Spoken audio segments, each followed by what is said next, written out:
네, 안녕하십니까. 정인태 신지식인 TV입니다. 저는 국립한국복지대학교 특임교수를 역임한 정인태입니다.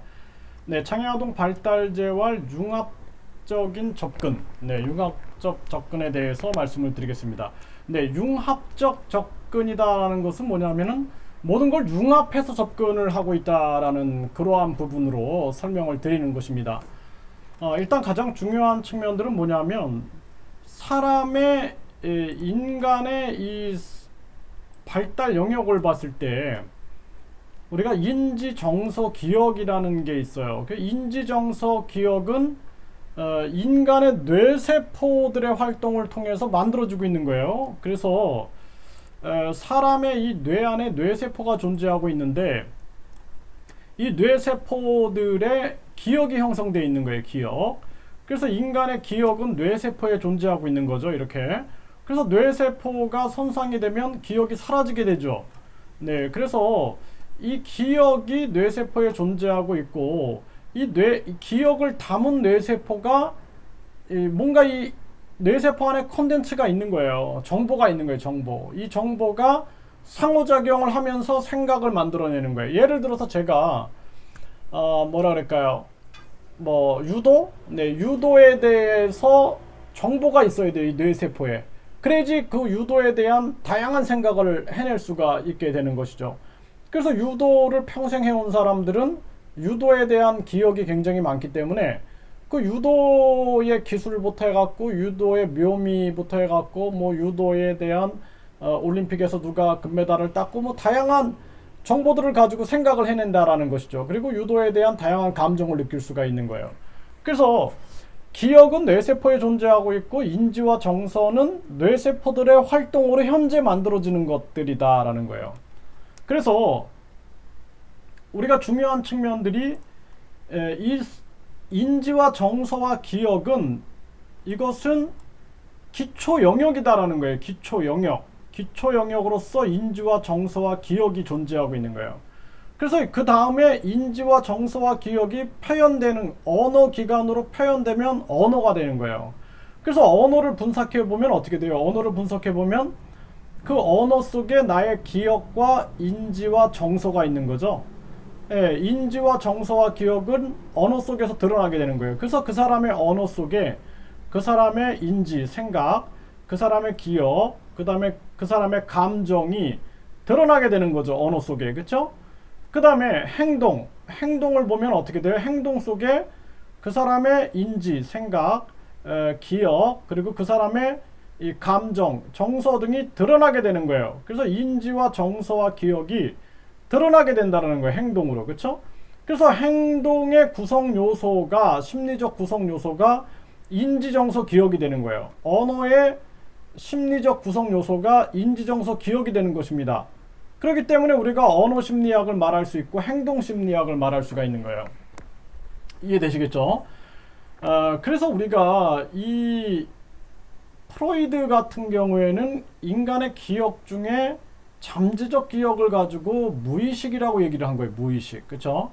그 의식과 무의식. 의식은 인지적인 세계를 말하는 거고 무의식은 우리 기억 속에 담겨 있는, 예? 우리가 인지, 지금 생각하고 있는 이러한 세계가 아닌 우리에게 잠재되어 있는 기억의 세계를 무의식으로 얘기한 거예요.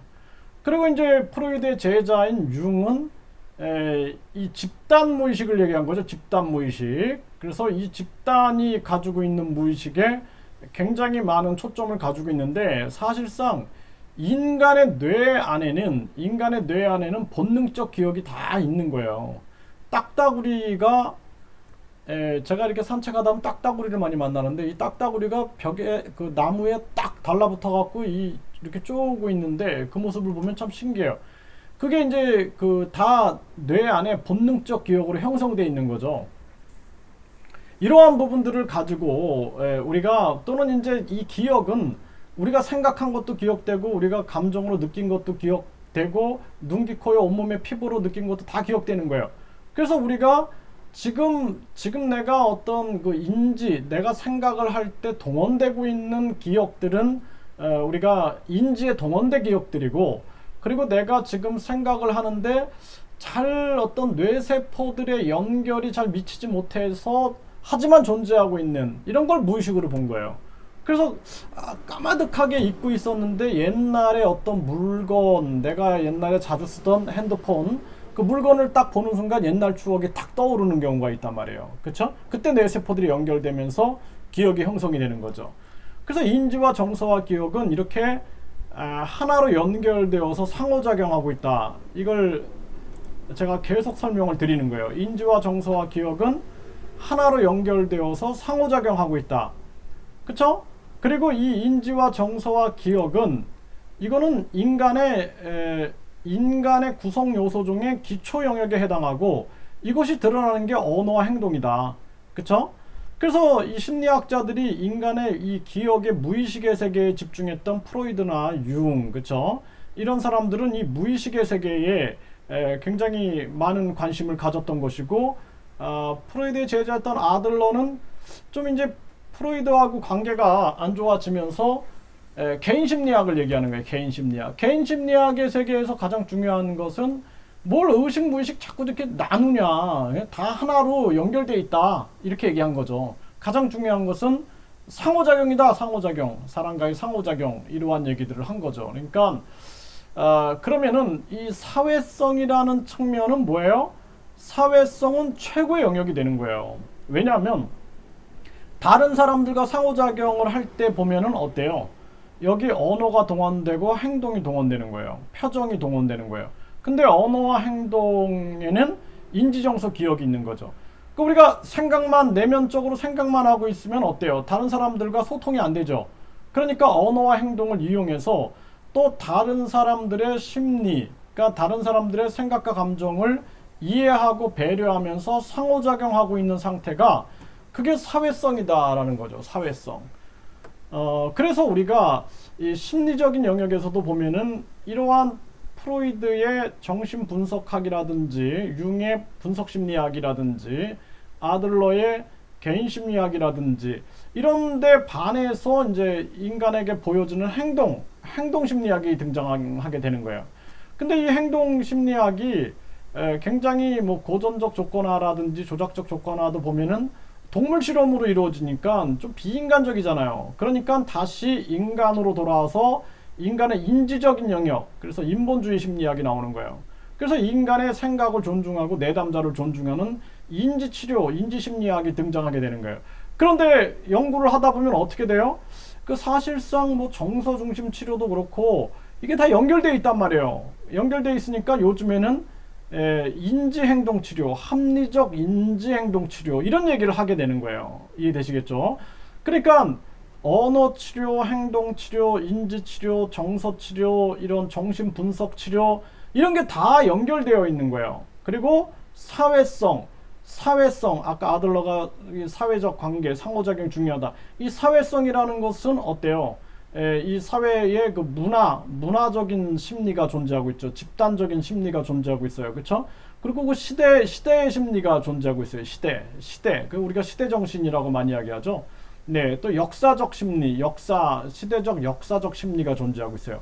그런 것을 가지고 그 사회 문화적인 그러한 심리를 가지고 상호작용을 하게 되는 것이 이제 사회성이에요. 그 사회성이라는 측면에서 가장 중요한 측면들은 다른 사람에 대한 배려가 굉장히 중요하겠죠. 그렇죠?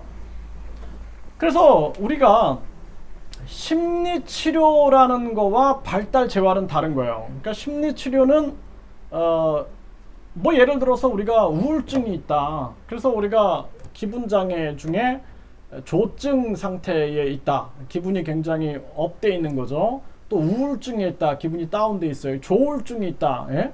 그래서 기분이 올라갔다 내려갔다 올라갔다 내려갔다, 이것이 굉장히 심하다. 이런 기분장애를 치료하는 거 심리치료다라는 거예요.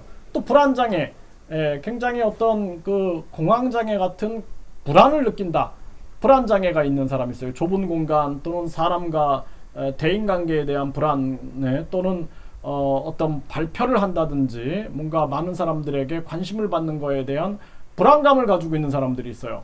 이런 불안장애를 치료하는 측면들을 이제 심리치료가 되는 거예요. 또 조현병 아시죠? 그래서 망상이라든지 환청, 환시 뭐 이런 것들을 느끼면서 이거 과거엔 정신분열증이라고 얘기했던 거죠. 이런 조현병 같은 경우도 보면은 이거 심리치료의 영역이 되는 거예요. 심리치료의 영역. 그렇죠?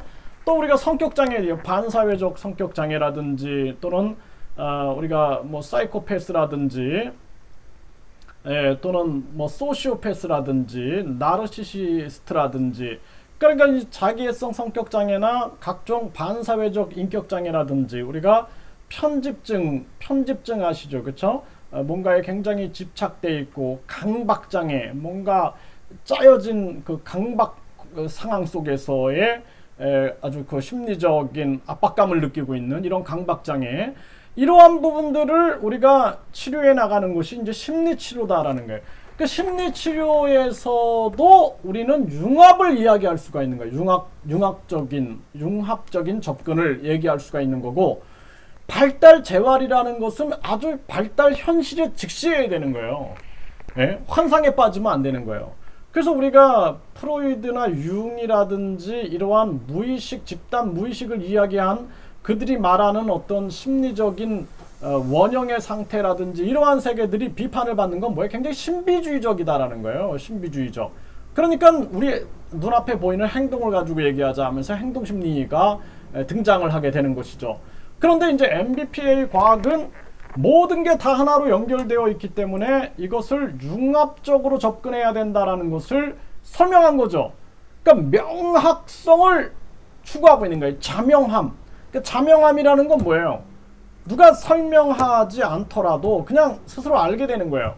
그래서 MBPA 과학을 이해하게 되면은 여러분들이 심리치료에 대해서 자명함을 얻게 됩니다. 자명함.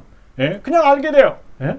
그리고 또 중요한 게 뭐냐면 아동의 발달 재활에서는 우리가 인지, 정서, 사회성, 언어, 행동, 사회성을 어떻게 발달시킬 것이냐의 문제인 거예요.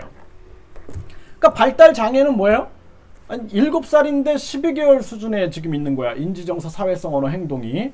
이것을 발달 장애라고 하는 거고, 7살인데 발달에 문제가 없어요. 그런데 불안 장애가 있다, 기분 장애가 있다, 조현병이 있다, 또는 각종 그 성격 장애가 있다, 이런 것들은 우리가 심리 장애로 볼 수가 있는 거예요.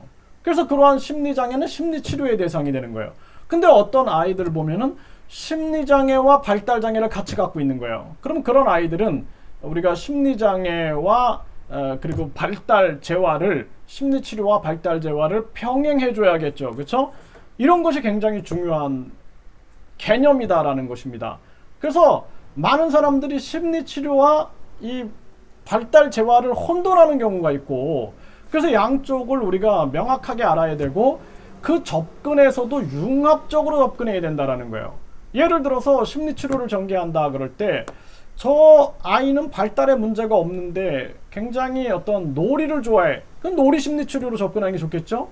음악을 좋아해. 음악 심리 치료로. 미술을 좋아해. 미술 심리 치료로. 화해를 좋아해. 화해 심리 치료로 가는 게 좋겠죠. 이야기를 좋아해. 이야기 심리 치료로 가는 게 좋겠어요. 네. 그런데 발달이 지연되어 있는 아이들에게 재활을 할 때 가장 중요한 것은 발달에 핵심적인 영향을 미치는, 이 뇌세포 발달에 핵심적 영향을 미치는 것이 사람과의 상호작용이다라는 거예요.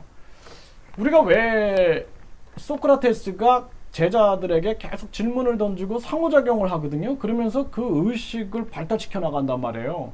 네, 이런 것처럼 사람과의 상호작용 없이 이 아이들이 발달돼 나갈 수 없기 때문에 사람과의 상호작용을 중심으로 발달 재활을 전개해야 한다. 그래서 우리가 심리치료도 발달 재활도 모두 다 융합적으로 접근해야 하는 이유는 모든 것은 하나로 연결되어 있다는 거예요. 그러니까 서양 심리학이 서서히 그렇게 접근해 가고 있는 거예요. 이제 융합으로 가는 거예요. 이미 동양은 다 알고 있었어요. 동양은 우주와 그리고 인간이 하나임을 알았고 자연과 우주와 인간이 하나임을 알았던 거예요. 그래서 감히 나누지 않았던 거죠. 그러니까 아들러라는 프로이드의 제자가 왜 이렇게 다 의식, 무의식, 슈퍼 에고, 에고, 이드 해가지고 원자, 초자, 자 이런 거 왜 자꾸 이렇게 나누냐, 이렇게 비판을 받았던 것이 그러한 부분들에 대한 지적을 받는 거예요. 그래서 이제 뭐 게슈탈트, 네, 게슈탈트 접근법 그 심리학에서도 보면은 동양의 그런 그 심리를 바라보는 입장을 받아들이기 시작하는 거예요. 그러니까 동서가 융합이 되는 거예요. 융합. 네, 그래서 MBPA 과학이라는 학문은 동양과 서양 학문을 융합하면서 완벽한 이 과학적인 원리를 찾아서 접근하고 있는 학문이다. 이렇게 보시면 될 겁니다. 그래서 마인드, 브레인, 피지컬 액티비티, 정신과 뇌와 신체를 긴밀하게 연구해 나가면서 모든 재활과 심리를 가장 적합한 융합으로서 해결하고자 하는 입장이 이제 MBPA 과학이다. 아마 뭐 프로이드라든지 융이라든지 아들러라든지 또는 다양한 그러한 심리치료학자들이 이 MBPA 과학을 접하면은 굉장히 과학적이다. 이러한 학문이 한국에서 나왔다라는 것이 참 놀랍다. 이렇게 얘기를 할 겁니다. 왜냐하면은 학문을 연구하다 보면은 그 끝에 다다르게 되는데 그 정상에 가면은 우리는 인간의 보이지 않는 정신과 뇌와 신체의 관계성을 과학적으로 설명할 수 있느냐 없느냐 여기에 귀결되기 때문에 그렇다 이렇게 말씀을 드릴 수가 있게 되겠습니다. 자, 여러분들이 이 MBPA 과학을 심도 있게 연구하시면은 대한민국의 재활과 대한민국의 심리치료, 대한민국의 아동 발달이 세계에 긍정적 영향을 미치면서 세계에 선한 영향력을 미칠 수 있다. 저의 교육 이념은 홍익 이념이에요. 인간을 널리 이롭게 하라. 그 이념을 가지고 전개하고 있는 것입니다.